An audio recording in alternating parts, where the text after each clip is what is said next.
Hello my dear students. तर हे आहे इलेक्ट्रोस्टॅटिक पोटेन्शियल अँड कॅपॅसिटन्सचं 15th लेक्चर आणि या लेक्चरमध्ये आपण बघणार आहे 14th लेक्चरचा राहिलेला प्रॉब्लेम. कारण 14th लेक्चर ब्रेक झालं होतं कॅमेराची मेमरी संपल्यामुळे. ठीक आहे, तर ते सेकंड प्रॉब्लेम, त्या लेक्चरचा जो सेकंड प्रॉब्लेम होता तो आपण कंटिन्यू करणार आहे. तो ब्रेक झाला होता. ओके, चला वही आणि पेन काढा आणि लेक्चर लिहायला सुरुवात करा. ओके, चला बघा. सेकंड प्रॉब्लेम काय होता? Radius of a spherical conductor is 2 meter. This is kept in a dielectric medium of dielectric constant 10 raised to 6 Newton per coulomb. Find capacitance of the cap conductor. काय म्हणते पहिले capacitance find करा म्हणते आणि second maximum charge which can be stored on this conductor. Conductor capacitor कसा आहे? Spherical capacitor आहे. ठीक आहे, ओके. त्याची रेडियस किती दिली? 2 मीटर आणि आपल्याला काय दिलं? डायलेक्ट्रिक कॉन्स्टंट म्हणजे आपल्याला थोडक्यात काय दिली आहे? डायइलेक्ट्रिक स्ट्रेंथ दिलेली आहे. डायइलेक्ट्रिक स्ट्रेंथ दिलेली. डायइलेक्ट्रिक स्ट्रेंथ काय असते?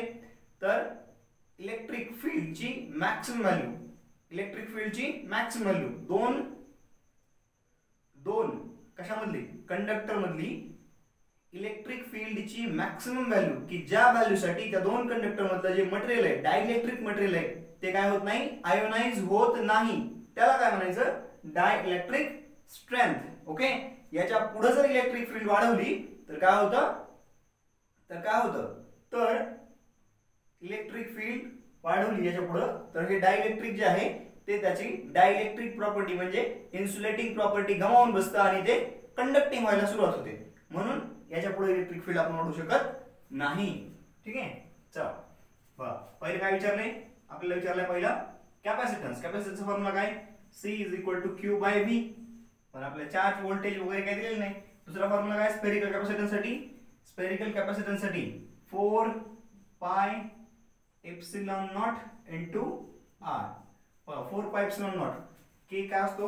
K = 1/4 pi epsilon naught ज्याची व्हॅल्यू असते 9 × 10⁹. कुलम्ब्स लॉ बघितला आपण. F = K × Q1 Q2 divided by R². म्हणजे K काय असतो? K = F R² divided by Q1 Q2 म्हणजेच F म्हणजेच काय असतो? हे Newton metre square per coulomb square आणि याची व्हॅल्यू काय असते? 9 × 10⁹ newton metre square per coulomb square. बरोबर आहे? हे शिकलो आपण कुलम्ब्स लॉ मध्ये. बरोबर. चला मग याची व्हॅल्यू इथं ठेवून द्या.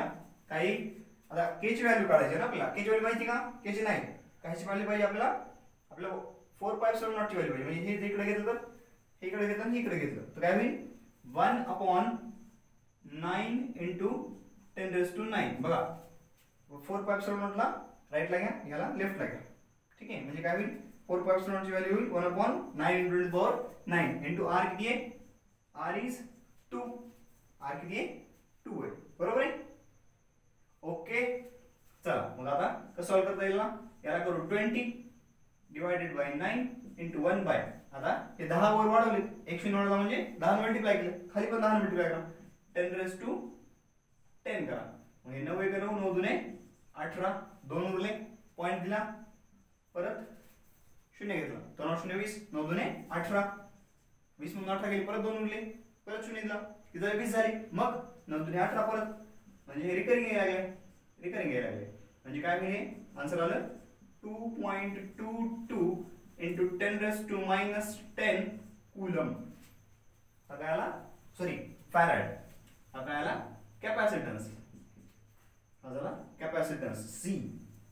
ठीक आहे, capacitance of capacitor is 2.22 × 10⁻10 farad.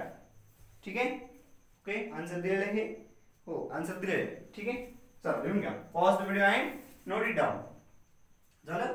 आता सेकंड प्रॉब्लेम बघू. ठीक आहे, पुढे काय? बघा सेकंड प्रॉब्लेम मध्ये काय दिलंय? सेकंड प्रॉब्लेम मध्ये आपल्याला डायइलेक्ट्रिक स्ट्रेंथ दिलेली आहे. काय दिलंय? डायइलेक्ट्रिक स्ट्रेंथ दिलेली आहे आणि त्याच्यावरून आपल्याला काय काढायचंय? त्याच्यावरून आपल्याला काढायचंय maximum charge which can be stored on the capacitor. ठीक आहे, बी मध्ये काय काढायचंय? क्यू मॅक्स काढायचा आहे. Q max is equal to what. बघा काय दिलंय आपल्याला, एक स्फेरिकल कॅपॅसिटर दिलाय, याची रेडियस आहे कॅपिटल आर, याच्यावरती चार्ज किती बसेल, मॅक्सिमम चार्ज किती स्टोअर होऊ शकेल ते आपल्याला काढायचंय. बघा कंडक्टरला चार्ज लागतो, तो त्याच्या कुठे बसतो, सरफेसवर जाऊन बसतो, बरोबर आहे. हा, हे चार्ज क्यू, ठीक आहे. आता बघा याचं जे पोटेन्शियल असतं, याचं जे पोटेन्शियल असतं ते किती असतं, मॅक्सिमम किंवा मॅक्सिमम इलेक्ट्रिक फील्ड किती असते, K Q by R square, बरोबर आहे. K Q by R square electric field. आपल्याला डायलेक्ट्रिक स्ट्रेंथ दिली म्हणजे आपल्याला डायलेक्ट्रिक कॉन्स्टंट दिला म्हणजे थोडक्यात काय इलेक्ट्रिक फील्ड दिलेली की मॅक्सिमम इलेक्ट्रिक फील्डची व्हॅल्यू किती असू शकते, ई मॅक्स, ठीक आहे. डायलेक्ट्रिक कॉन्स्टंट म्हणजे काय दिले, ई मॅक्स दिले. मॅक्सिमम इलेक्ट्रिक फील्ड किती असू शकते सरफेस वरती, K Q by R square. Formula आहे इथे काय होईल, के इंटू क्यू ची व्हॅल्यू कॅपिटल क्यू, आर ची व्हॅल्यू कॅपिटल आर चा स्क्वेअर. आपल्याला काय काढायचंय, ई मॅक्स ची व्हॅल्यू किती आहे, 10⁶ न्यूटन पर कूलम. इथून डायरेक्ट कॉन्स्टंट किती आहे, 10⁶ न्यूटन पर कूलम. आणि के क्यू ची व्हॅल्यू काढायची आपल्याला, K into Q divided by R square. Q काढायचा आहे, Q is equal to, hence Q is equal to काय होईल, 10⁶ into R square divided by K. K ची व्हॅल्यू आताच बघितली आहे, के ची व्हॅल्यू किती असते, 9 × 10⁹. म्हणजे बघा हे किती आलं, 10⁶ इंटू 2 चा स्क्वेअर आला, हे 2 चा square divided by 9 × 10⁹ newton metre square per coulomb square. याला सॉल्व करा, 2 चा वर किती होईल, याला 4 × 10⁶ डिवाइडेड बाय 9 × 10⁻, किती झालं 9, ठीक आहे. याला काय करू, 0 वाढू, इथे एक 10 वाढू, म्हणजे काय होईल, हे आलं 40 × 10⁶ डिवाइडेड बाय 9 × 10⁻. आता 9 × 9, 9 चौक 36, 40 × 36 गेले, किती राहिले, 4 राहिले, 4 वर 0 पॉईंट दिला, 4 वर 0 40. परत काय झालं, 9 चौक 36, परत काय झालं, 40 × 36 गेले, परत 4 राहिले, 4 वर 0 40, म्हणजे काय झालं 4.44 रिकरिंग एरर आहे. आता 10 वर गेले तर काय होईल, 10 म्हणून सांगितले 4 राहिले, म्हणजे काय होईल 4.44 × 10⁻⁴. आणि काय करतो आपण, चार्ज म्हणजे काय 10⁻⁴ आहे. हा जर पॉइंट आपण 2 न शिफ्ट केला उजवीकडे तर काय होईल, 10⁻�6 होईल ते. म्हणजेच काय होईल 444 × 10⁻�6, म्हणजेच काय होईल 444 मायक्रो कूलम. चार्ज काय आला, maximum Q max, Q max कारण ई मॅक्स आहे म्हणून इथला क्यू काय होईल, क्यू काय होईल, मॅक्सिमम होईल. हा क्यू काय असेल, मॅक्सिमम असेल. Q should be maximum. This is maximum charge that can be stored on the capacitor. किती आला, 444 मायक्रो कूलम, 444 मायक्रो कूलम. ठीक आहे, समजलं. चला, pause the video and note it down.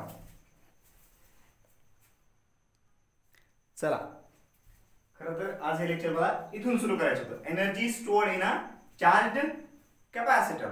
Okay, काय हरकत नाही, आता सुरू करू. ठीक आहे, चला. Energy stored in a charged capacitor. पहिल्यांदा काय करू आपण स्फेरिकल कॅपॅसिटर साठी पहिल्यांदा एनर्जी स्टोर्ड काढू, त्याच्यानंतर पॅरलल प्लेट कॅपॅसिटर काय असतो तो बघू, आणि त्याच्यानंतर पॅरलल प्लेट कॅपॅसिटर साठी एनर्जी स्टोर्ड बघू. खरं तर पॅरलल स्फेरिकल कॅपॅसिटर असू द्या किंवा पॅरलल प्लेट कॅपॅसिटर असू द्या, दोन्हींसाठी energy stored in a charged capacitor, in spherical capacitor and in parallel plate capacitor फॉर्म्युले एकच आहेत, फॉर्म्युली एकच आहेत. ठीक आहे, चला बघू दा. पहिल्यांदा स्फेरिकल कॅपॅसिटर बघू. Consider a spherical capacitor, consider a spherical capacitor, spherical capacitor. Okay, एक स्फेरिकल कॅपॅसिटर कन्सिडर केला. समजा हा एक स्फेरिकल कॅपॅसिटर आहे. ठीक आहे, at time t is equal to 0, charge on it is 0, hence potential difference is 0. बरोबर आहे. इनिशियली याच्यावरती आता एक स्फेरिकल कॅपॅसिटर आहे, कंडक्टर आहे, थोडक्यात कंडक्टर आहे. ट्रिंग मला नाही, कंडक्टर म्हणजे आपला इलेक्ट्रोस्टॅटिक मधला कंडक्टर आहे आणि इनिशियली म्हणजे टाइम t इक्वल टू 0 असताना त्याच्यावरचा चार्ज 0 आहे आणि पोटेन्शियल डिफरन्स पण 0 आहे. दुसरा एक कॅपॅसिटर आपण गृहीत धरलाय, तो कुठे आहे? तो आहे इन्फिनिटीला. हा कंडक्टर 1 आहे आणि हा सेकंड कुठे धरलाय? इन्फिनिटीला गृहीत धरलाय आपण. ठीक आहे, इथे इन्फिनिटीला आहे असं गृहीत धरा. ठीक आहे, छोटासा दाखवतो मी. आता असं गृहीत धरा की याच्यावरून छोटासा चार्ज तोडला, किती? dq, छोटासा चार्ज dq असा तोडला आपण. तसं तोडता येत नसतो, इमॅजिन करा. तर प्रॅक्टिकली काय असतं? प्रॅक्टिकली एक बॅटरी असते आणि या बॅटरीला इकडे एक कॅपॅसिटर जोडलेला असतो, इथे एक आणि इकडे एक कॅपॅसिटर जोडलेला असतो. ठीक आहे, आता हे निगेटिव्ह टर्मिनल आहे. याच्यावरचे जे इलेक्ट्रॉन्स असतात ते इकडे असे अट्रॅक्ट होतात. इलेक्ट्रॉन्स इथून इकडे फ्लो होतात असे इकडं. याच्यावरती निगेटिव्ह चार्ज येतो, याच्यावरती पॉझिटिव्ह चार्ज येतो, कारण इलेक्ट्रॉन इकडे फ्लो झाले, इकडे इलेक्ट्रॉन्स फ्लो झाले. ही बॅटरी आहे, इलेक्ट्रॉन्स इकडे फ्लो झाले म्हणजे इकडे इलेक्ट्रॉनची काय झाली? भरमार झाली, एक्सेस ऑफ इलेक्ट्रॉन्स. आणि इकडे तेवढीच काय झाली? डिफिशियन्सी म्हणजेच पॉझिटिव्ह चार्ज झाला. अशा प्रकारे काय करता येतं? अशा प्रकारे चार्जिंग करतात. याला म्हणतात चार्जिंग ऑफ कॅपॅसिटर किंवा चार्जिंग अ कॅपॅसिटर. ठीक आहे, वेगळ्या प्रकारे पण करता येते, ते दुसऱ्या प्रकारे नंतर सांगतो. ठीक आहे, समजलं काय हे? हे इम्पॉर्टंट आहे. आता बघा, पण आपण गृहीत काय धरायला लागलो? समजा एक छोटासा एवढूसा खूप छोटासा स्मॉल चार्ज काय केला? dq इथून तोडला आणि इथून असंच काय केलं आपण? एक्सटर्नल फोर्स लावून आणला. पहिले सुरुवातीला इथं काहीच नव्हतं, त्यावेळेस आपल्याला काहीच जरासा पुश केला, इथं येऊन पोहोचतो. इथं आला एक dq चार्ज, थोडासा प्लस चार्ज आला, इथं प्लस चार्ज ना, पॉझिटिव्ह प्लस dq आणला. पुढच्या वेळेस काय झालं? पुढच्या वेळेस अजून dq उचलला आणि अजून इथं आणला. आता काय होईल? थोडंसं जवळ येताना काय वाटणार नाही, जवळ येताना, पण जसं आपण जवळ येऊ तसं हा जो dq आहे इथला जो dq आहे तो या dq ला काय करेल? रिपेल करेल, कारण like charges repel each other. बरोबर आहे, like charges repel each other. बरोबर. त्याच्यामुळे काय करावं लागेल? आपला एक्सटर्नल याला असं पकडून आणावं लागेल. ठीक आहे, आणि ते पण कसं? Without change in kinetic energy. हे इम्पॉर्टंट आहे. ठीक आहे, ते काय इम्पॉर्टंट आहे तुम्हाला मी अगोदर सांगितले, कारण चेंज इन कायनेटिक एनर्जी झाला तर काय होईल? आपलं सगळं इक्वेशन बिघडून जाईल, सगळंच इक्वेशन बिघडून जाईल. कारण काय? कायनेटिक एनर्जी म्हणजे टोटल एनर्जी आहे ती कॉन्झर्व राहणार नाही. कळले? आपण एक्सटर्नल फोर्सला, इलेक्ट्रिक फील्डचा जो फोर्स आहे त्याच्यापेक्षा खूप जास्त फोर्स लावला, म्हणून काय झालं? म्हणून आपण जो एक्सटर्नल फोर्स लावला त्यानं वर्क केलं आणि त्याचं जे वर्क डन आहे ते या चार्जच्या डिस्प्लेसमेंट मध्ये तर गेलं, पण कायनेटिक एनर्जी वाढवण्यामध्ये सुद्धा गेलं. मग त्यावेळेस एक्सटर्नल फोर्स आणि इलेक्ट्रिकल फोर्स हे दोन्ही बॅलन्स होत नाही, एक्सटर्नल फोर्स जास्त होतो. किती ना? जेवढी कायनेटिक एनर्जी वाढली, जेवढ्या मॅग्निट्यूडनं तेवढ्या मॅग्निट्यूडचा तो एक्सटर्नल फोर्स जास्त होतो, त्यामुळे ते जमत नाही. ओके, चला हे पण कळलं. ओके, आता मग काय करावं लागतं? Suppose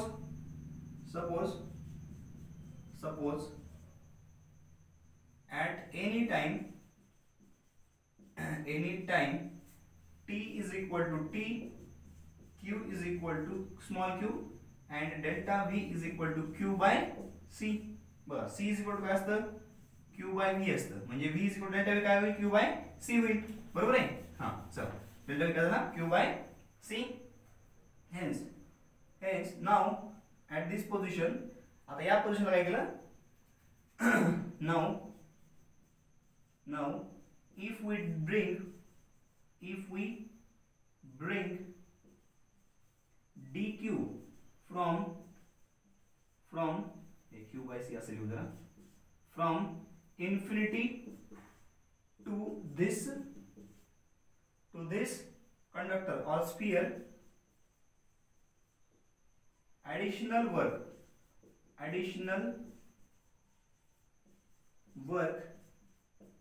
is to be done. आपल्याला काय करावं लागेल? ऍडिशनल वर्क करावं लागेल, and that additional work is dw external work. External एजंटला म्हणजे आपण करायला लागलो, म्हणजे एक्सटर्नल एजंट करायला लागलाय असं म्हणलं जातं. ठीक आहे, इज इक्वल टू किती असतं? ते किती असतं सांगा? dw काढायचं आपल्याला. कसं काढणार ते? बघा पोटेन्शियलचा फॉर्म्युला काय असतो, change in potential is equal to work done dw, dv is equal to बघा dv is equal to change in potential is equal to work done per unit charge, work done per unit charge म्हणजे बघा dw is equal to काय होईल, dv into dq, बरोबर आहे, delta v into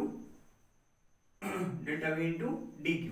इथं कारण लिहा, since dv is equal to dw upon dq. ठीक आहे, कळलं का? हा फॉर्म्युला आहे कशाचा, पोटेन्शियलचा. पोटेन्शियलची डेफिनेशन सांगितली, पोटेन्शियल डिफरन्सची डेफिनेशन.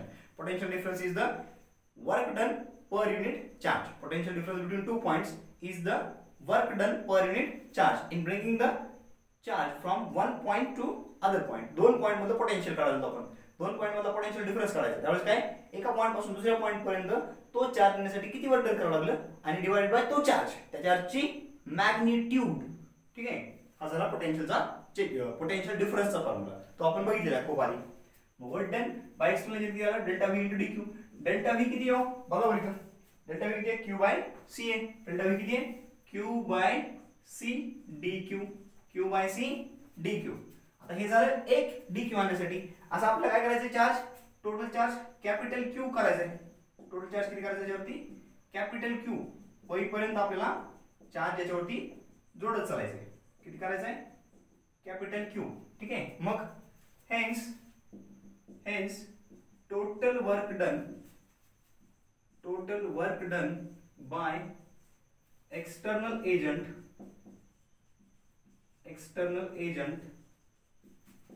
in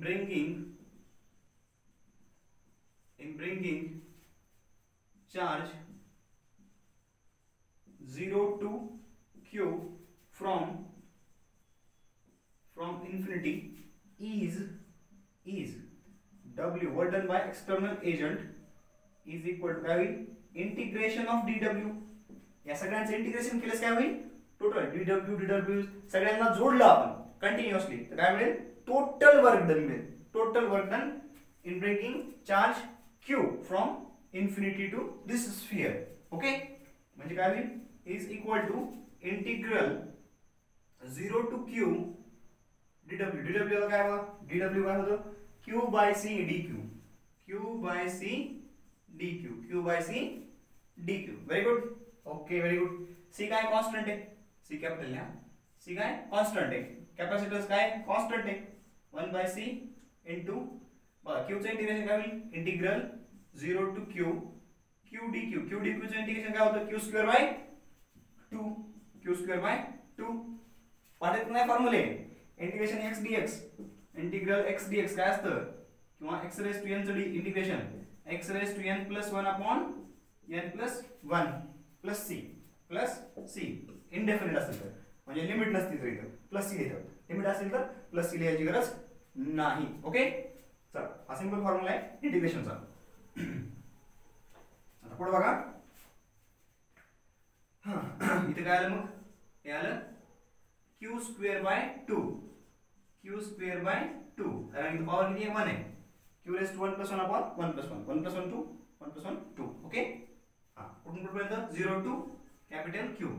हे आलं 2 बाहेर घ्या, 1 by 2c integral upper limit minus lower limit. Upper limit याला म्हणतात अपर लिमिट, q ला म्हणतात अपर लिमिट, q इथे लिहिलं ते, आणि याला म्हणतात 0 ला म्हणतात लोअर लिमिट. म्हणजे या ठिकाणी जे लिहिलं असेल ते लोअर लिमिट आणि या ठिकाणी जे लिहिलं असेल ते अप्पर लिमिट. ओके, म्हणजे काय झालं, upper limit minus lower limit 0 square, म्हणजे किती आलं ते आलं q square divided bye 2c, म्हणजे work done by external agent हे किती आलं, q square by 2c, and this work done gets stored in the form of potential energy. This work done is stored in the form of potential energy. Okay, चला लिहून घ्या इथपर्यंत, चला लिहून घ्या, झालं लिहून. Pause the video and note it down. Video pause करून लिहून घ्या, लिहिलं. ओके, मोडतो मी आता. आता बघा, आता हे मोडायला खूप वेळ लागतो म्हणूनच मी पॉज करून मोडत असतो.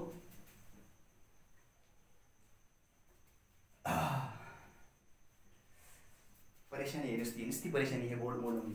असं वाटतं की बोर्डलाच मोडून टाकावं. पण काय करा, मोड नाही शकत ना. चलो, this work done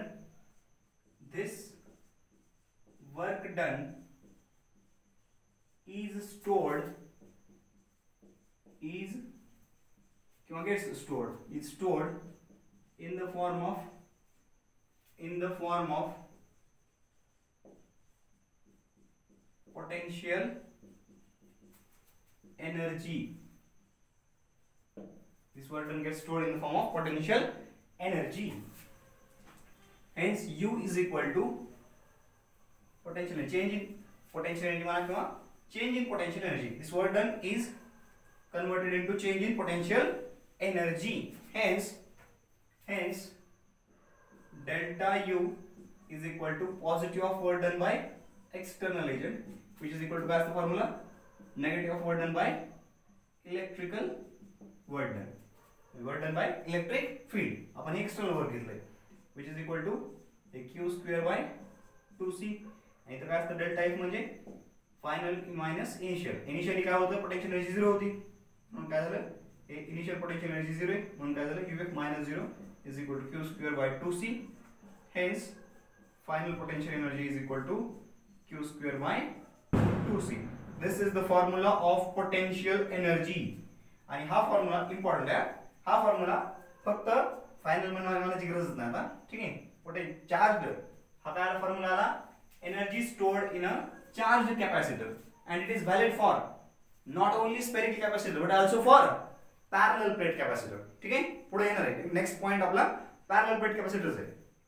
तर हा फॉर्म्युला फक्त स्फेरिकल कॅपॅसिटरला लागू होत नाही, तर कोणत्या कॅपॅसिटर मध्ये, इथे लिहिलंय चार्ज कॅपॅसिटर, कोणताही चार्ज कॅपॅसिटर असू द्या, स्फेरिकल असू द्या, ओव्हल शेप्ड असू द्या, रेक्टँग्युलर प्लेट शेप्ड असू द्या किंवा पॅरलल प्लेट कॅपॅसिटर असू द्या, कुठल्याही कॅपॅसिटरला हा फॉर्म्युला लागू होतो. ठीक आहे, चला लिहून घ्या. Pause the video and note it down. लिहिलं, ओके. आता या फॉर्म्युल्याचे वेगवेगळे फॉर्म बघू आपण, वेगवेगळे फॉर्म बघू. ठीक आहे, चला वेगवेगळे फॉर्म. आता आपल्याला माहिती आहे C इज इक्वल टू काय असतो formula, Q by V. C is equal to C capacitance is equal to Q by V. Capacitance is equal to Q by V. मग Q बाय V चा use करून आपल्याला वेगवेगळे फॉर्म्युले याच्यावरून तयार करता येतात. मग तीन प्रकारचे फॉर्म्युले तयार होतात. कोणते कोणते बघा. See as C is equal to Q by V, C is equal to Q by V. काय होईल, hence U is equal to काय होईल, Q square upon 2C. C च्या ठिकाणी Q by V टाका, Q by V. हे Q आणि हे Q कुठलं काय आला, हे V वर गेलं, हाफ QV, हाफ QV. हाय फॉर्म्युला काय आला, hence U is equal to half QV. हा सेकंड फॉर्म्युला. Q आणि V मधला हा होता, Q आणि C मधला. अजून एक फॉर्म्युला काढता येईल, as Q आणि V झालं, त्याच्यामध्ये काय टाकू, Q is equal to CV टाकू, म्हणजे CV मधला formula. as C is equal to Q by V, Q is equal to C into V. hence बघा U is equal to काय, Q square by 2C. Q च्या ठिकाणी काय टाकलं, C टाकलं, म्हणजे काय होईल, C square V square divided by, एक स्टेप वाढवू, Q च्या ठिकाणी काय टाकू, CV चा स्क्वेअर. चालतंय, okay. Divide by 2C, C चा स्क्वेअर, C स्क्वेअर V चा square V square divide by 2C, C cancel, म्हणजे काय आलं, हाफ CV स्क्वेअर. हा थर्ड फॉर्म्युला. म्हणजे तीन फॉर्म्युले कोणते कोणते, एक आला Q स्क्वेअर बाय 2C, दुसरा आला हाफ QV आणि तिसरा आला हाफ CV स्क्वेअर. सगळीकडे हाफ आहे बघा, असं पाठ करावं लागतं. Q स्क्वेअर बाय 2C म्हणण्यापेक्षा half Q square bye C. ठीक आहे, half Q square bye C, इकडं हाफ QV, इकडं half CV square, half half half सगळीकडे हाफ आहे. इकडे Q स्क्वेअर बाय C, इकडे QV आणि इकडे CV square. Half Q square bye C, half QV आणि half QC square, sorry half CV square. हा, पण कशाचा फॉर्म्युला आहे, energy stored in a charge capacitor. कशाचा फॉर्म्युला आहे, energy stored in a charge capacitor. ठीक आहे, समजलं इथपर्यंत. क्लिअर आहे? Okay, very good. आता याच्यानंतर आपल्याला बघायचंय पॅरलल प्लेट कॅपॅसिटर. ठीक आहे, पहिल्यांदा हे नोट करून घ्या. Pause the video and note it down. चला आता बघायचंय पॅरलल प्लेट कॅपॅसिटर. तर रात्रीचे 10 वाजले आणि कशी 10:15 वाजून गेले आणि या वेळी भयान शांतता पसरलेली आहे आणि या भयान शांतता आपलं भयानक लेक्चर सुरू आहे. हे की नाही? भयानकच आहे सर. काय कॅपॅसिटर बोर्डला चालू ठेवलंय, है की नाही? पण हे केल्याशिवाय तुम्हाला MBBS ला ऍडमिशन मिळणार नाही, इंजिनिअरिंगला मिळणार नाही, फार्मसीला मिळणार नाही, कशालाच मिळणार नाही. चला, त्याच्यामुळं याला तुम्हाला हँडल करावंच लागेल. ठीक आहे, बरोबर आहे ना? पेढे खा वाटते पण खडे खायला कोणालाच नको वाटते. ठीक आहे, चला अभ्यास करा, थोडा अभ्यास करा, थोडंसं सहन करा आणि ती स्टेज, ते चित्र इमॅजिन करा. ज्यावेळेस तुमचा नंबर MBBS लागलेला असेल, तुमचा नंबर चांगला इंजिनिअरिंग कॉलेज लागलेला असेल, ती स्टेज इमॅजिन करा आणि त्यावेळेस तुमच्या घरच्यांना झालेला, तुमच्या मित्रांना झालेला आनंद आणि तुमचं सगळीकडं नाव व्हायला लागले, सगळे तुम्हाला एका वेगळ्याच नजरेनं बघायला लागले आणि तुमची छाती अशी आनंदानं फुलवून गेली, आहे की नाही?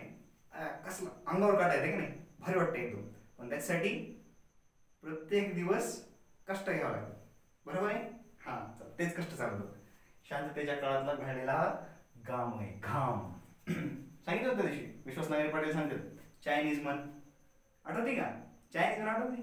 जर युद्धाच्या काळात, जर शांततेच्या काळात तुम्ही खूप घाम गाळला तर युद्धाच्या काळात तुम्हाला कमी रक्त सांडावं लागतं. ठीक आहे, हां, लक्षात असू द्या. खूप मर्म दडलं त्याच्यात. शांततेचा काळ आहे आणि याच्यात तुम्ही घाम गाळा. घाम गाळायचं म्हणजे काय? अक्षरशः टिकाव फोडं घेऊन काय शेतात जायचं नाही, खड्डे खांदायला. अभ्यास करा. ठीक आहे, अभ्यास करणं, एका ठिकाणी बसून अभ्यास करणं हे सगळ्यात मोठे कष्ट आहेत. कारण माणूस इकडे फिरून काम करू शकतं पण शांत बसून अभ्यास करायला नाही खूप सहनशक्ती लागते, बरोबर आहे? हां, बघू कोणाच जास्त सहनशक्ती आहे. मार्क आल्यानंतर कळलंच. Parallel plate capacitor. चला, let's come to the point. Parallel plate capacitor. समजा ही एक प्लेट आहे, ही एक प्लेट आहे आणि दुसरी एक प्लेट आहे, दुसरी एक प्लेट आहे आणि या दोन प्लेट मध्ये डिस्टन्स आहे D. दोन प्लेट मध्ये डिस्टन्स किती आहे? D. या प्लेटचा एरिया आहे A, या प्लेटचा एरिया आहे A. याच्यावरती चार्ज आहे +Q, याच्यावरती चार्ज आहे -Q. ठीक आहे, +Q and -Q, +Q and -Q. हे पॅरलल प्लेट वाटते गेली ना? पॅरलल प्लेट्स आहेत, या पॅरलल प्लेट्स आहेत. पॅरलल प्लेट रेक्टँग्युलर असाव्या असं काही नाही. त्या अशा असू शकतील, त्या अशा असू शकतील. ठीक आहे, पॅरलल प्लेट कशाही असतील, फक्त पॅरलल पाहिजे. ओव्हल असतील, सर्क्युलर असतील, ट्रायंग्युलर असतील, स्क्वेअर शेप्ड असतील, कशाही असतील बरं का, त्याच्यात काही प्रॉब्लेम नाहीये. चला बघा, पॅरलल प्लेट आता सांगितलं होतं. याच्यावरती चार्ज कसा आणतात? बॅटरी लावून. बॅटरी लावून म्हणजे हे बॅटरी लावली असते अशी, इकडे एक प्लेट, इकडे एक प्लेट, हां प्लेटच प्लेट. हां चला, प्लेट आली इकडे एक प्लेट आली. करा जेवायचं. चला बघा, निगेटिव्ह टर्मिनल आहे, इलेक्ट्रॉन इकडून इकडे आले, इलेक्ट्रॉन इकडे फ्लो झाले आणि इलेक्ट्रॉन कुठे जाऊन बसते? ह्या फेसवर, मधल्या फेसवर जाऊन बसते. का? कारण इकडे बघा, इथून इलेक्ट्रॉन गेले, हे पॉझिटिव्ह टर्मिनल अट्रॅक्ट झाले, इकडून निगेटिव्हनं पुश केलं त्याला आणि इकडे हे जाऊन बसले, इकडे जाऊन बसले. कारण का आता इकडे इलेक्ट्रॉनची डिफ्युजन झाली, कारण इथं आता काय झालंय? पॉझिटिव्ह चार्ज डेव्हलप झाला. या फेसवरती काय झालंय? पॉझिटिव्ह चार्ज डेव्हलप झाला आणि मग त्याच्या एक्झॅक्टली अपोजिट फेसवरती, म्हणजे एकदम समोरच्या फेसवरती, इनर फेसवरती, दोन्हीच्या इनर फेसवरती काय होतात? चार्जेस डेव्हलप होतात. ठीक आहे, ओके. दुसरी एक मेथड आहे, एका प्लेटला काय करायचं? पॉझिटिव्ह चार्ज द्यायचा आणि दुसऱ्या प्लेटला काय करायचं? अर्थिंग करायची. दुसऱ्या प्लेटला काय करायचं? अर्थिंग करायची. म्हणजे काय होतं? याच्यावरती निगेटिव्ह चार्ज आपोआप इंड्यूस होतो, इंडक्शन, चार्जिंग बाय इंडक्शन. शिकवलं तुम्हाला हां इलेक्ट्रोस्टॅटिकच्या एकदम सुरुवातीला. ते बघा लेक्चर, बहुतेक मला वाटतं सेकंड लेक्चर असेल.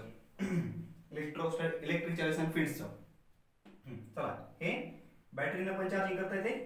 ज्यावेळेस आपण बॅटरीने चार्जिंग करतो त्यावेळेस काय होतं, इकडले इलेक्ट्रॉन्स इकडे ट्रान्सफर होतात आणि ज्यावेळेस आपण अर्थिंग करतो त्यावेळेस इकडं इंडक्शननं याच्यावरती पॉझिटिव्ह चार्ज इंड्यूस करतात आणि त्याच्यानंतर इंडक्शननं ही प्लेट अर्थला कनेक्ट करतात. म्हणजे इंडक्शन काय होतं, अर्थमधले जे इलेक्ट्रॉन्स आहेत ते इकडे येतात आणि इथं ह्या प्लेटवरती निगेटिव्ह चार्ज डेव्हलप होतो. अशा प्रकारे काय करतात, चार्जिंग करतात. चार्जिंग कॅपॅसिटरची चार्जिंग करतात. चार्जिंग ऑफ कॅपॅसिटर केली जाते. ठीक आहे. चला, आता पॅरलल प्लेट कॅपॅसिटर आहे. हे काय, हे आहे पॅरलल प्लेट कॅपॅसिटर. तर पॅरलल प्लेट कॅपॅसिटर कशाला म्हणायचं, लिहून घ्या. Parallel plate capacitor, two metallic parallel plates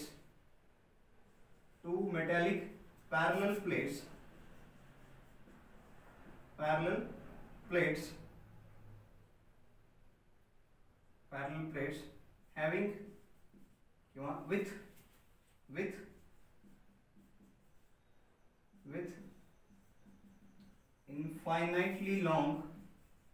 infinitely large area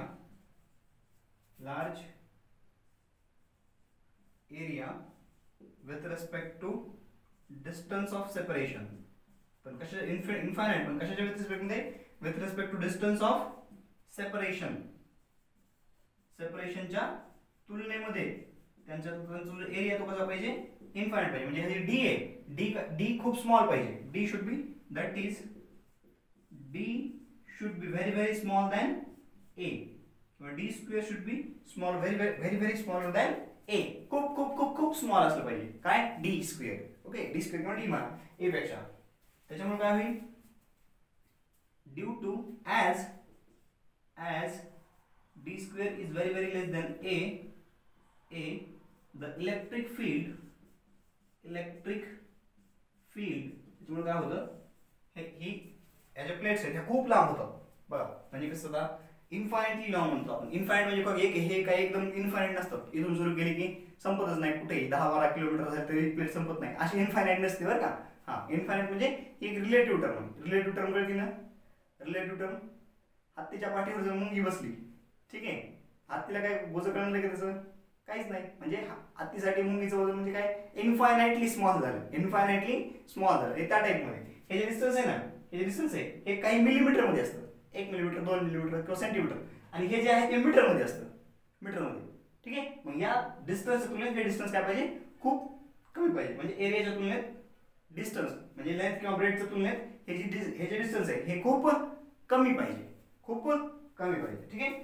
मग त्यावेळेस काय होतं, त्यावेळेस ही जी इलेक्ट्रिक फील्ड असते, याच्यामध्ये जी इलेक्ट्रिक फील्ड आहे, ही जी इलेक्ट्रिक फील्ड तयार होणार आहे, ही कसली इलेक्ट्रिक फील्ड असते सांगा. हा, व्हेरी गुड, बरोबर आहे. कसली, युनिफॉर्म इलेक्ट्रिक फील्ड. बरोबर आहे, uniform electric field. As D square is very much less than A, the electric field between the plates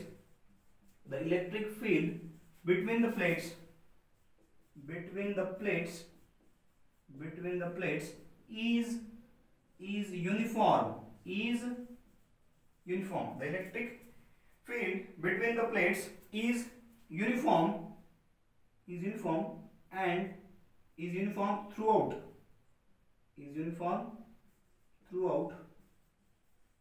Throughout. Is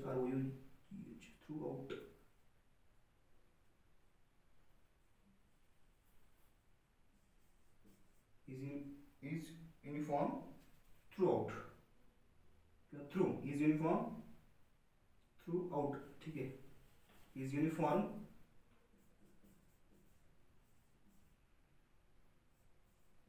throughout. बरोबर है, is uniform throughout except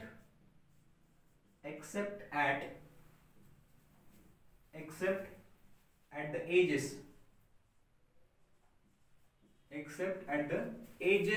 Of plates ला फक्त काय नसते, युनिफॉर्म नसते. म्हणजे इलेक्ट्रिक लाईन्स ऑफ फोर्सेस ज्या आहेत त्या स्ट्रेट नसतात, त्या थोड्याशा कर्व्ह झालेल्या असतात. ठीक आहे, एक्सेप्ट ॲट ह्या कर्व्हला, इथं एजेसला पण ते डिस्टन्स खूप स्मॉल असतं, निग्लिजिबली स्मॉल असतं. त्याच्यामुळे आपण काय म्हणतो की या दोन प्लेट्सच्या मध्ये इलेक्ट्रिक फील्ड कशी आहे, इलेक्ट्रिक फील्ड युनिफॉर्म आहे असं आपण म्हणतो. ठीक आहे, ओके, क्लिअर आहे, व्हेरी गुड. आता बघा, हे असं झालं.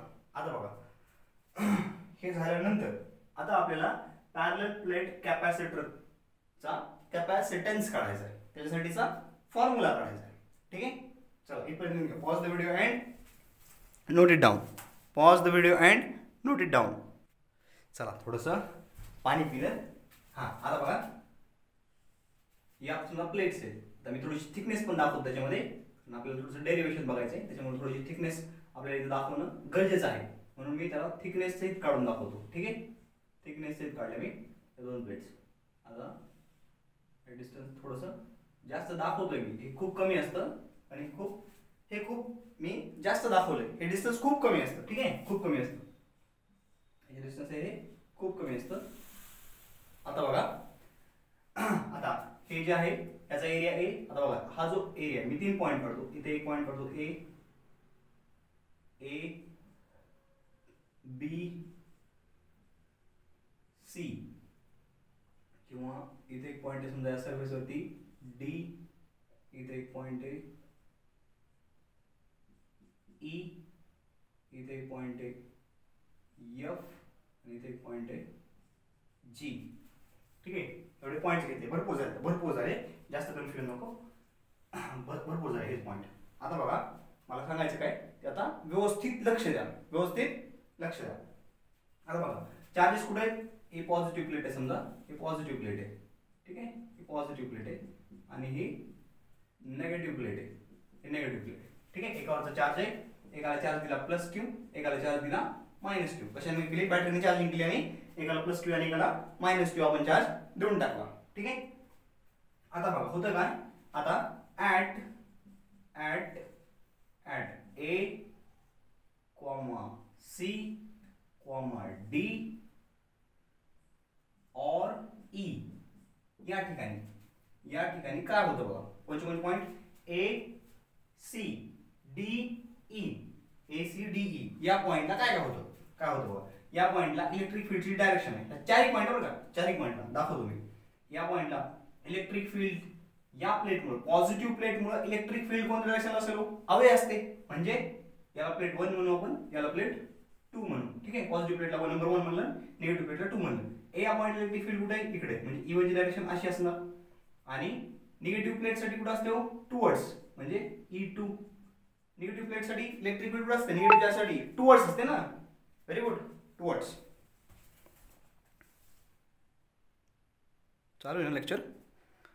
मध्येच मोबाईल वाजलो. चला, मला वाटतं लेक्चर बंदच पडले काय, दसकी बसायला लागली गेल्या वेळेस सारखं होतं काय म्हणून. चला बघा, इथं इलेक्ट्रिक फील्ड इकडे, पॉझिटिव्ह मुळे इलेक्ट्रिक फील्ड हवे आणि निगेटिव्ह मुळे इलेक्ट्रिक फील्ड टुवर्ड्स प्लेट. बरोबर आहे? बघा ना, ही पॉझिटिव्ह प्लेट आहे. पॉझिटिव्ह प्लेट मुळे इलेक्ट्रिक लाईन्स ऑफ फोर्स कशा अवे फ्रॉम प्लेट किंवा अवे फ्रॉम चार्ज. म्हणजे ए या पॉइंटला या पहिल्या प्लेट मुळे इलेक्ट्रिक फील्ड कशी असेल? इकडे, या डायरेक्शनला E1. आणि सेकंड प्लेट मुळे, निगेटिव्ह प्लेट मुळे इलेक्ट्रिक फील्ड या डायरेक्शनला. आता एक गोष्ट लक्षात घ्या, electric field due to infinitely long sheet किती असते? सिग्मा अपॉन 2 एप्सिलॉन नॉट असते. Sigma upon 2 epsilon naught. हां, एक गोष्ट सांगायची आहे, ह्याच्यावरचा जो चार्ज असतो, ह्याच्यावरची जी सरफेस चार्ज डेन्सिटी असते, या प्रत्येक याच्यावरची आणि याच्यावरची सरफेस चार्ज डेन्सिटी किती असते? Sigma is equal to Q divided by A असते. प्रत्येक चार्जची सरफेस चार्ज डेन्सिटी किती असते? Sigma is equal to Q divided by A असते. आणि या प्रत्येक प्लेटमुळे इलेक्ट्रिक फील्ड किती असते? Electric field sigma upon 2 epsilon naught. Electric field, electric charges and फील्ड्सचं एकदम लास्ट लेक्चर बघा, इलेक्ट्रिक चार्जेस आणि फील्ड्सचं last lecture. Electric field due to infinitely long plane sheet of charge. Infinitely long plane sheet of charge. Electric charges and फील्ड्सचं last lecture होते, 20th lecture आहे. E is equal to sigma upon 2 epsilon naught ही असते value तशी. ठीक आहे, मग बी plate म्हणजे 1 प्लेट मुळे पण ए या ठिकाणी एवढीच इलेक्ट्रिक फील्ड असते आणि 2 प्लेट मुळे पण एवढीच असते. त्यांच्यामधला डिस्टन्स न या प्लेट पासून किती डिस्टन्स वर तो पॉइंट आहे याच्यावरती ते डिपेंड नाही करत. बघा ना, sigma upon 2 epsilon naught. Epsilon naught permittivity of free space, sigma Q by A. कुठं डिस्टन्स आलं का? हे डिस्टन्सचा फॉर्म्युलामध्ये कुठं डिस्टन्स आलं का? नाही आलं. त्याच्यामुळे मॅग्निट्यूड दोन्हीमुळे या फर्स्ट प्लेट मुळे सुद्धा इलेक्ट्रिक फील्डची मॅग्निट्यूड सेम आहे, सेकंड प्लेट सुद्धा इलेक्ट्रिक फील्डची मॅग्निट्यूड सेम आहे या पॉइंटला आणि डायरेक्शन्स कशा आहेत अपोजिट आहेत. त्याच्यामुळे काय होतं नेट इलेक्ट्रिक फील्ड हेन्स बघा hence E net at A, C, D or E is 0. किती असते 0 असते 0 कळलं E net is 0 net hence E net is 0 important आहे E net काय असते 0 असते नेट इलेक्ट्रिक फील्ड इज 0 कुठं ॲट आउटर सरफेसेस बघा आता आउटरला पण तसंच होईल डी हा पॉइंट इथे आउटर सरफेसला आहे आउटर बाहेरच्या बघा एक प्लेट आहे ही प्लेट आहे म्हटल्यानंतर काय होईल हा एक सरफेस झाला हा एक सरफेस आणि हा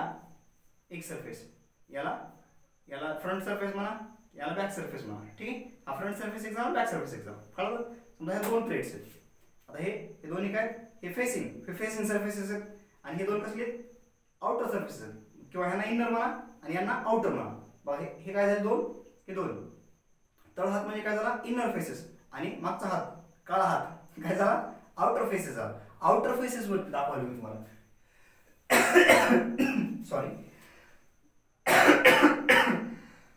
आय एम सो सॉरी चला डी वर कसं होईल या फर्स्ट प्लेट मुळे इलेक्ट्रिक फील्ड कशी इवन इकडे येईल आणि बघा इवन कुठं आली इकडं आणि या निगेटिव्ह प्लेट मुळे E2 कुठे इकडे येईल ना अशी E2 दोन्ही इक्वल आहेत अपोजिट एकमेकांना कॅन्सल करतील समजायला ना हा व्हेरी गुड सी पॉइंट समजा थोडासा मी लांब घेतला दाखवण्यासाठी तुम्हाला सी पॉइंटला वन प्लेट मुळे काय होईल फर्स्ट प्लेट मुळे इलेक्ट्रिक फील्ड पॉझिटिव्ह आहे पॉझिटिव्ह प्लेट मुळे इलेक्ट्रिक फील्ड अवे ही झाली E1 आणि निगेटिव्ह प्लेट मुळे इलेक्ट्रिक फील्ड टुवर्ड्स ही झाली E2 हे दोन्ही एकमेकांना काय करतात कॅन्सल करतात दोन्ही एकमेकांना कॅन्सल इथं पण दोन्ही एकमेकांना कॅन्सल इथं पण कॅन्सल इथं या पॉइंटला सेम होईल E1 मुळे इलेक्ट्रिक फील्ड अवे असेल इकडं आणि E2 मुळे इलेक्ट्रिक फील्ड इकडं असेल E2 आणि दोन्ही एकमेकांना कॅन्सल करतील खूप गिचमिट झाली है ना खूप गिचमिट झाली मी हे फिगर परत काढतो आता हे पॉइंट मी परत काढत नाही फक्त फिगर परत काढतो मी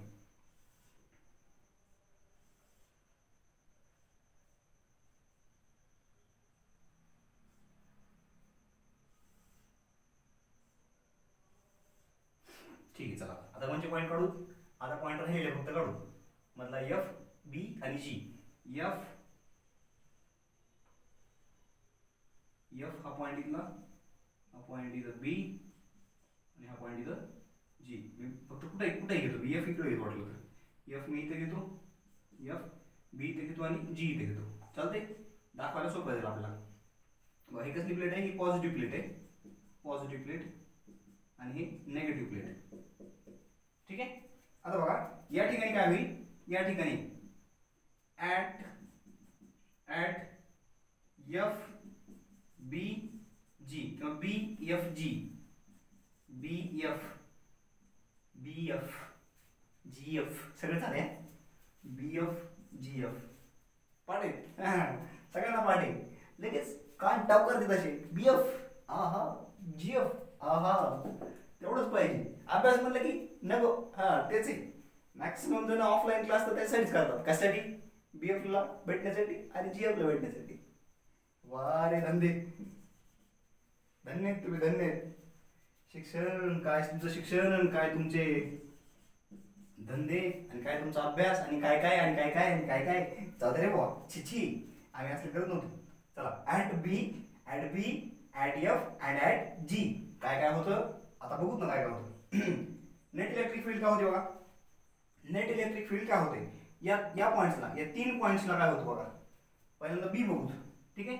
आता बी या पॉइंटला ही फर्स्ट प्लेट आहे आणि ही सेकंड प्लेट आहे बी या पॉइंटला काय होतं बी हा पॉइंट पॉझिटिव्ह आता पॉझिटिव्ह प्लेटमुळे इलेक्ट्रिक फील्ड कशी असेल अशी इकडे असेल E1 बरोबर आहे निगेटिव्ह पॉइंटला इलेक्ट्रिक फील्ड टुवर्ड्स असेल बरोबर आहे टुवर्ड्स असेल अशी इकडेच असेल म्हणजे E1 पण त्या डायरेक्शनला आहे आणि E2 पण त्याच डायरेक्शनला आहे सेम डायरेक्शनच आहे सेम डायरेक्शन आहे ठीक आहे नंतर बघा जी ला पॉझिटिव्ह मुळे इकडेच इलेक्ट्रिक फील्ड E1 आणि निगेटिव्ह मुळे पण इकडेच म्हणजे E1 पण त्या डायरेक्शनला E2 पण त्या डायरेक्शनला इथं या पॉइंटला पॉझिटिव्ह मुळे अवे E1 आणि या निगेटिव्हच्या टुवर्ड्स म्हणजे E2 म्हणजे काय व्हायला लागले की at B, F and G electric field due to positive directions of electric field due to positive and negative sheets are in same direction, are in same direction. चला लिहून काढूया. at B, F and G the direction of electric field is same. Direction of electric field काय आली? Same आली. आणि म्हणून काय होईल? Electric field will get added. चला लिहून घ्या. Net electric field will get added. Net electric field is given by E1 plus E2. इथे काय झालं होतं? E1 मायनस E2 झालं होतं आणि दोन्ही इक्वल असल्यामुळे नेट इलेक्ट्रिक फील्ड काय आली होती? 0 आली होती. ठीक आहे. इथे कसं आलं होतं? बघा इथं ई नेट कशी आली होती? तर E net E1 minus E2 आली होती आणि E1 is equal to E2 is equal to E असल्यामुळे 0 आलं होतं. कारण का? Since E1 is equal to E2 is equal to E. Electric फील्डची मॅग्निट्यूड किती आहे? सेम आहे. आणि ती किती आहे? सिग्मा अपॉन 2 एप्सिलॉन नॉट आहे. Sigma upon 2 epsilon naught. चला pause the video and note it down. लिहिलं का? लिहून घ्या. चला लिहून घ्या. ओके लिहिलं? हां आता बघा.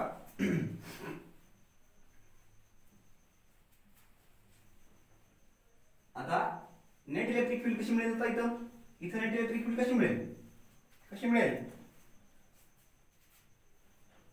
Net electric field hence E net at B, F and G is E net प्रत्येक पॉइंटला तेवढी असेल बघा. E net is equal to E1 plus E2. E1 किती आहे? Sigma upon 2 epsilon naught plus E2 किती आहे? Sigma upon 2 epsilon naught. म्हणजेच काय होईल? 2 times sigma upon 2 epsilon naught. 2 cancel. म्हणजेच काय आली? Sigma upon epsilon naught. This is the net electric field. This is the value of net electric field. Net electric फील्डची ही व्हॅल्यू आली. आता इलेक्ट्रिक फील्डची व्हॅल्यू आली. मग पोटेन्शियल किती दिलो? पोटेन्शियल किती येईल? पोटेन्शियलचा फॉर्म्युला आठवतोय का? dv is equal to E bar minus E bar dot dr bar. dv is equal to minus E bar dot dr bar. आठवतंय का? आठवतंय? थोडं त्यासाठी अगोदरचे लेक्चर बघा आणि अगोदरचे लेक्चर बघून हे लेक्चर बघा. ठीक आहे? ते तुमच्यासाठी बरं राहील. हा फॉर्म्युला बघितला होता का? dv is equal to E bar dot dr bar. म्हणजे जर मॅग्निट्यूडच्या फॉर्म मध्ये बघितलं तर v is equal to E into D असं म्हणता येईल. डिस्टन्स समजा dr बार पोझिशन वेक्टर आहे किंवा हे डिस्टन्स आणि इलेक्ट्रिक फील्ड आणि हे पोटेन्शियल डिफरन्स. ठीक आहे? v is equal to delta v is equal to ed असं म्हणता येईल ना? हो म्हणता येते. हे इक्वेशन आणि हे इक्वेशन सेमच आहे. फक्त इथं मायनस सांगितलंय म्हणजे पोटेन्शियल निगेटिव्ह आहे का पॉझिटिव्ह हे कळतं. इथून फक्त आपल्याला मॅग्निट्यूड बघायची, डिफरन्स बघायचा किती तेवढंच बघायचं आपल्याला. तर असं लिहिता येतं. Delta v is equal to E into D. Now the potential difference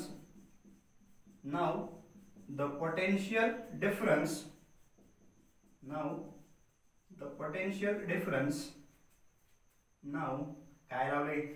now the potential difference between the plates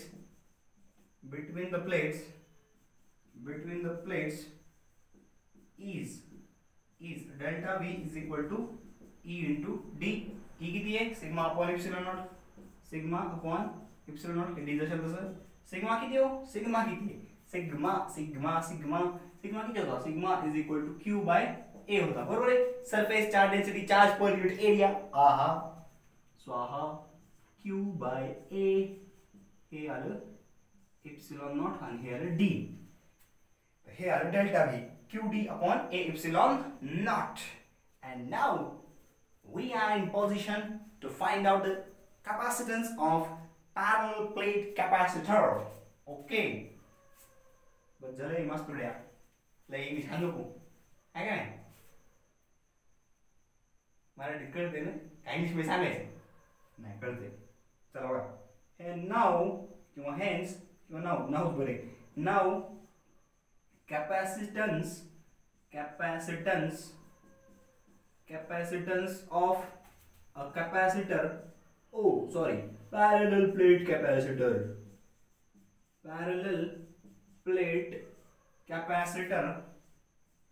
parallel plate capacitor is C is equal to Q by V. Okay, no problem. Sir आम्हाला माहिती तर मग काय करावं पुढचं बघा नाही. C is equal to Q by V.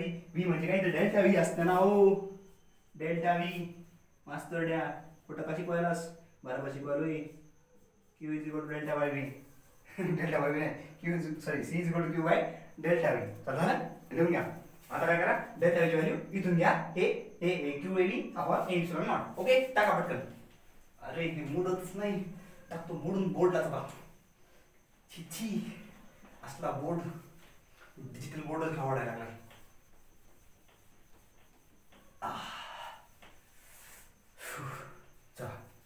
झालं रे बाबा. C is equal to Q by delta V. Hence C is equal to Q divided by delta V is what? QD upon A epsilon naught. QD upon A epsilon naught. Q will get cancelled. Here A epsilon naught divided by D, and hence C is equal to A epsilon naught upon D, and this is the formula of parallel plate capacitor, and this is a very important formula for parallel plate capacitors. Parallel plate capacitors हा खूप important formula आहे. Capacitance of parallel plate capacitor is C is equal to A epsilon naught upon D, where A is area of each plate, epsilon naught is permittivity of free space. जर dielectric medium असेल तर इथे epsilon येईल आणि इथं D म्हणजे distance between plates किंवा separation between the plates. Okay got it. You should got it. चला झालं लिहून लिहा पटकन लिहा. Pause the video and note it down. मोडतोय हा मोडतो मी. आता बघा याच्यावरून एक गोष्ट लक्षात द्या आपल्याला की पॅरलल प्लेट कॅपॅसिटरचा कॅपॅसिटन्स हा कशावर डिपेंड असतो. हा डिपेंड असतो जॉमेट्रिकल फॅक्टर्स वरती. जॉमेट्रिकल फॅक्टर्स म्हणजे कोणते. Area of each plate, area of each plate and distance of separation, आणि अजून कशावर डिपेंड असतो. एप्सिलॉन नॉट काय दाखवते ते दाखवते मीडियम कोणतं आहे. काय दाखवते ते मीडियम कोणतं आहे. मीडियम कोणतं आहे.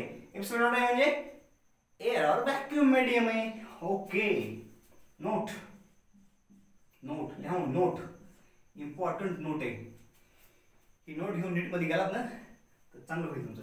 चला number 1 from above relation it is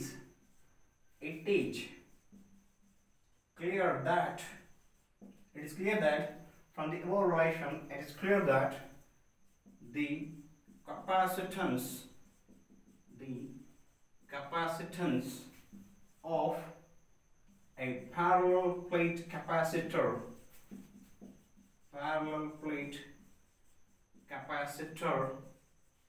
is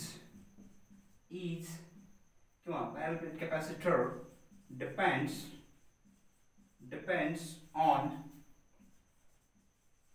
geometrical factors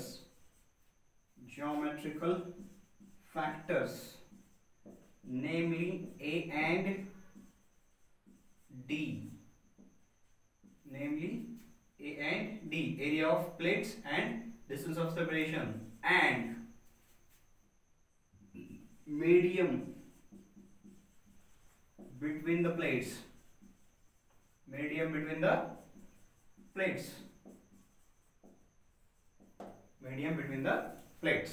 ठीक आहे लिहिलं. Very good. आता अजून एक पॉइंट लिहून घ्यायचा. सेकंड पॉइंट हे कळलं ना. कॅपॅसिटन्स एरिया बघा. C is equal to capacitance area नाही कॅपॅसिटन्स. पॅरलल प्लेट कॅपॅसिटरचा कॅपॅसिटन्स हा एरियावर प्रत्येक प्लेटच्या एरियावर डिपेंड असतो. त्या प्लेट्सच्या सेपरेशनवर डिपेंड असतो आणि त्या दोन प्लेटमध्ये कुठल्या प्रकारचं मीडियम आहे याच्यावरती पण डिपेंड असतो. ना की पॅरलल प्लेटवरच्या चार्जवरती डिपेंड असतो किंवा त्या दोन प्लेट मधल्या पोटेन्शियलवर डिपेंड असतो. Capacitance is independent of potential between the plates and charge on the plates. चार्जवर डिपेंड नसतो आणि पोटेन्शियल डिफरन्सवर पण डिपेंड नसतो. डोक्यात फिट करून घ्या, ठीक आहे. कारण प्रॉब्लेम मध्ये कन्फ्यूज होण्याची दाट शक्यता असते, हे जर लक्षात नाही राहिलं तर. ओके, चल लिहा मग, लिहून घ्या. पॉज व्हिडिओ आणि नोट इट डाऊन. पुढे लिहा. instead of two plates, if there are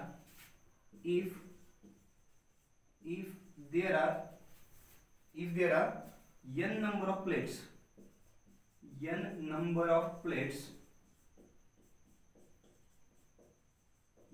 plates equally separated from each other. मी जरा शाई टाकून घेतो, ठीक आहे. तोपर्यंत व्हिडिओला पॉज करतो, व्हिडिओ खूप मोठा होतोय.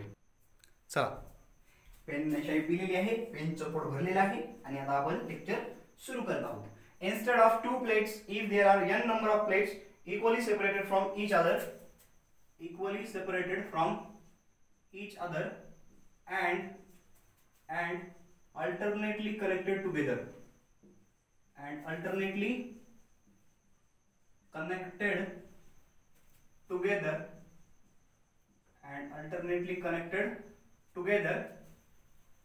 the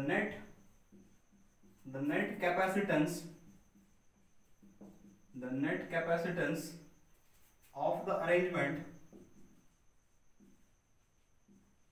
of the arrangement is C is equal to A epsilon naught upon D into n minus 1. Just a minute. Pause the video and note it. चला बघा, थोडं समजून घ्या, ठीक आहे. काय होईल बघा, इथं मी मुद्दाम 2 पेनचा यूज केलेला आहे. आता इथं बघा, समजा इथं 3 प्लेट आहेत. ही एक प्लेट, 2 आणि 3, 2 प्लेट. आता हे काय सगळे इक्वली स्पेस आहेत आणि एक प्लेट, पहिली प्लेट तिसऱ्या प्लेटला कनेक्टेड आहे अल्टरनेटली. आणि काय व्हायला लागलं बघा, मग या दोन्हीमध्ये पोटेन्शियल किती आहे? Potential difference VA - VB. या दोनमध्ये पोटेन्शियल डिफरन्स किती आहे? VA - VB. मग इथं काय व्हायला लागले, इथं या 3 प्लेटमुळे, या दोन्ही प्लेटमुळे एक कॅपॅसिटर तयार व्हायला लागले, या 2 प्लेटमुळे एक कॅपॅसिटर, म्हणजे 3 प्लेटमुळे 2 कॅपॅसिटर तयार व्हायला लागले. काय व्हायला लागले? 3 प्लेट 2 कॅपॅसिटर, ठीक आहे. आता इथं बघा, 1 2 3 4 5 प्लेट आहेत. 2 प्लेटला अल्टरनेट कनेक्ट केले बघा. ही पहिली, तिसरी आणि 5वी प्लेट कनेक्ट आहे आणि दुसरी आणि 4थी प्लेट कनेक्टेड आहे. 5 प्लेट आहेत. प्लेट किती आहेत? 5 प्लेट आहेत. आता कॅपॅसिटर किती होतो बघा. या 2 प्लेट मधला पोटेन्शियल डिफरन्स, या 2 प्लेट मधला पोटेन्शियल डिफरन्स VA - VB, या 2 मधला पोटेन्शियल डिफरन्स VA - VB, या 2 मधला पोटेन्शियल डिफरन्स VA - VB, या 2 मधला पोटेन्शियल डिफरन्स VA - VB. लक्षात येतंय ना? हा, मग बघा, इथं एक कॅपॅसिटर, इथं 2, ह्या दोन्ही मधला एक कॅपॅसिटर, ह्या दोन्ही मधला एक 2, ह्या दोन्ही मधला एक 3, ह्या दोन्ही मधला एक 4, म्हणजे 4 कॅपॅसिटर तयार व्हायला लागले. 4 कॅपॅसिटर. प्लेट किती झाली? 3. कॅपॅसिटर किती झाली? 2. प्लेट किती झाली? 5. कॅपॅसिटर किती झाले? 4. म्हणजे इथं प्लेट किती? n. प्लेट किती आहे? n. कॅपॅसिटर किती होती? n - 1 capacitors. n - 1 कॅपॅसिटर तयार करायला लागले त्या प्लेट्स, आणि म्हणून कॅपॅसिटन्स किती होईल? n - 1 times capacitor of single capacitance. Sorry, capacitance of single capacitor. एका कॅपॅसिटरचा capacitance multiplied by number of capacitors. हा काय असेल? नेट कॅपॅसिटन्स असेल टोटल अरेंजमेंटचा. कळलं का? समजलं? मला वाटतं कळलं असेल तुम्हाला चांगलेच. आता नेक्स्ट लेक्चर मध्ये बघूत आपण energy stored in a parallel plate capacitor आणि त्याच्यावरचे प्रिव्हियस इयर एक्झाम्पल्स. ओके, तोपर्यंत अभ्यास करत राहा. काही अडचणी असतील तर विचारत राहा आणि आनंदी राहा, मजा करा, चिल करा आणि अभ्यासासाठी आणि एक्झामसाठी ऑल द बेस्ट.